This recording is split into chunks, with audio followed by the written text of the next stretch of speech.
Hi friend, কেমন আছো? আমি হলাম রাজু। তো আজকে এসেছিলাম জগন্নাথ দেবের একটা মন্দির দর্শন করতে। এটা ওখান থেকে 5 মিনিট মতো হেঁটে আমরা চলেছি খিদিরপুর ডগে। তো কখনো জাহাজ দেখিনি, তো এখানে প্রচুর পরিমাণে জাহাজ রয়েছে, যেটা তোমাকে দেখানোর চেষ্টা করছি।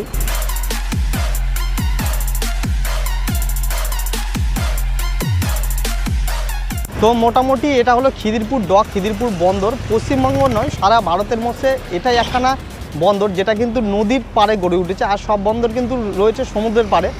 তো দেখো পিছনে বিরাট বড় একটা জাহাজ আছে, মানে আমরা যত বড় লঞ্চ বা দেখেছি তার চেয়ে অনেক বড়, যদি ওটা বলছে ছোট জাহাজ। তো চলো জাহাজটা তোমাদেরকে প্রথমে একবার দেখাই।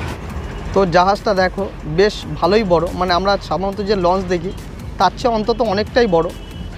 আর এদিকে কিন্তু আপাতত কোনো জাহাজ বা বড় নৌকো টাইপের কিছু নেই।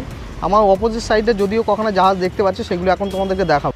তো এই যে ব্রিজটা এখন দাঁড়িয়ে আছে, এই ব্রিজের একটা খাসিয়াত আছে। এটা কিন্তু লন্ডন ব্রিজের মতোই, যখন জাহাজ যায় তখন কিন্তু ব্রিজটা দুভাগে ভাগ হয়ে যায়।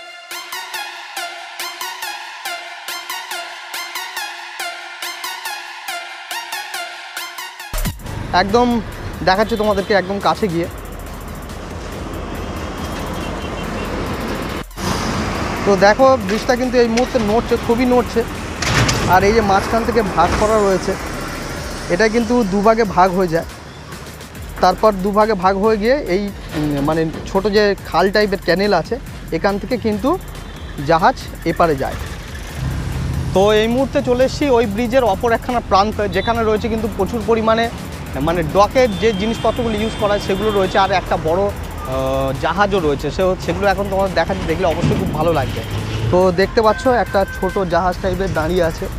আর ব্রিজটা কিন্তু অসম্ভবভাবে নড়ছে, মানে নিচে কিন্তু কোনো সাপোর্ট নেই।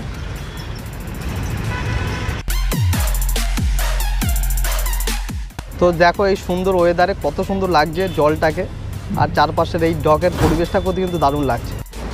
তো তোমাদের এখানে ফোল্ডিং ব্রিজটা দেখালাম, যদিও এখন ফোল্ড হচ্ছে না, কারণ জাহাজ ফাজ এখন কম ঢুকছে। তো এরপরে কিন্তু আরেকখানা ব্রিজ আছে, সেটা হলো স্লাইডিং ব্রিজ, যেটা মোটামুটি 180 ডিগ্রি স্লাইড হয়।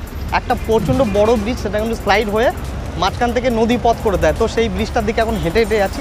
তো চলো সেইটা দেখতে কিন্তু আরও ইন্টারেস্টিং লাগবে।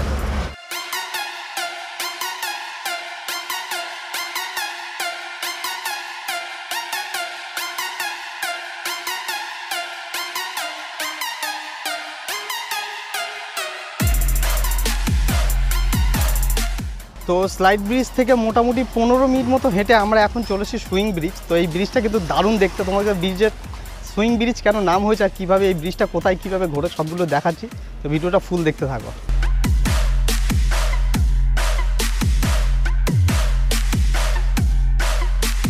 তো সুইং ব্রিজের পাশেও কিন্তু বিরাট বড় একখানা জাহাজ দাঁড়িয়ে আছে, বিরাট বড়। আর এখান থেকে কিন্তু স্লাইড ব্রিজটাও দেখা যায়। আগে সুইং ব্রিজটা তোমাকে ভালো করে বোঝাই। প্রথমে দেখো এইটা হলো সুইং ব্রিজ, এই যে পুরো ব্রিজটা। আর এই ব্রিজটা দেখো, যখন কিন্তু জাহাজ যায় জাহাজ, তখন কিন্তু এই যন্ত্রপাতির মাধ্যমে এই ব্রিজটা কিন্তু দাঁড়াও দেখাই। এই ব্রিজটা কিন্তু সুইং হয়ে এই ল্যান্ডের উপর চলে আসে, পুরো এই ল্যান্ডের উপর চলে আসে। ফলে এই যে ক্যানেলটা আছে এটা ফাঁকা হয়ে যায় আর জাহাজের পথ হয়ে যায়। কিন্তু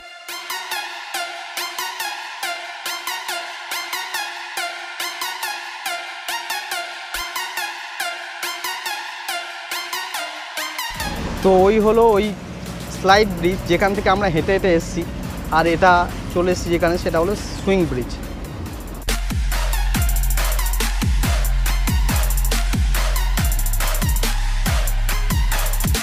ব্রিজটা কিন্তু এই ল্যান্ডের উপর কিন্তু দাঁড়িয়ে যায় স্লাইড হয়ে, মানে সুইং হয়ে।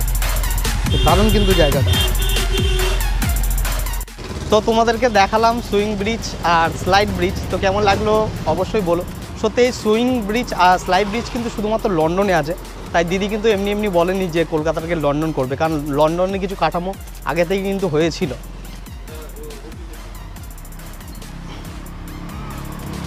তো দেখো এখান থেকে কিন্তু হুগলি ব্রিজটা দেখা যাচ্ছে একদম কাছাকাছি, কিন্তু হুগলি ব্রিজ ওই যে দেখতে পাচ্ছ কিনা জানি না। আর মাঝখানে কিন্তু ছোট কিছু নৌকোও আছে। তো এই ছিল আজকের ভিডিও, খিদিরপুর ডক আর ডগের দুখানা বিখ্যাত ব্রিজ। তো কেমন লাগলো ভিডিওটা অবশ্যই কমেন্টের মাধ্যমে জানাও। তো যদি ভালো লাগে অবশ্যই একটা লাইক করে দিও, আর চ্যানেল নতুন হলে অবশ্যই বলবো আর সাবস্ক্রাইব করে দিতে। তো এখানে ভিডিওটা শেষ করছি, দেখা হচ্ছে পরের কোনো ভিডিওতে। ততদিন অবশ্যই ভালো থেকে সুস্থ থেকো।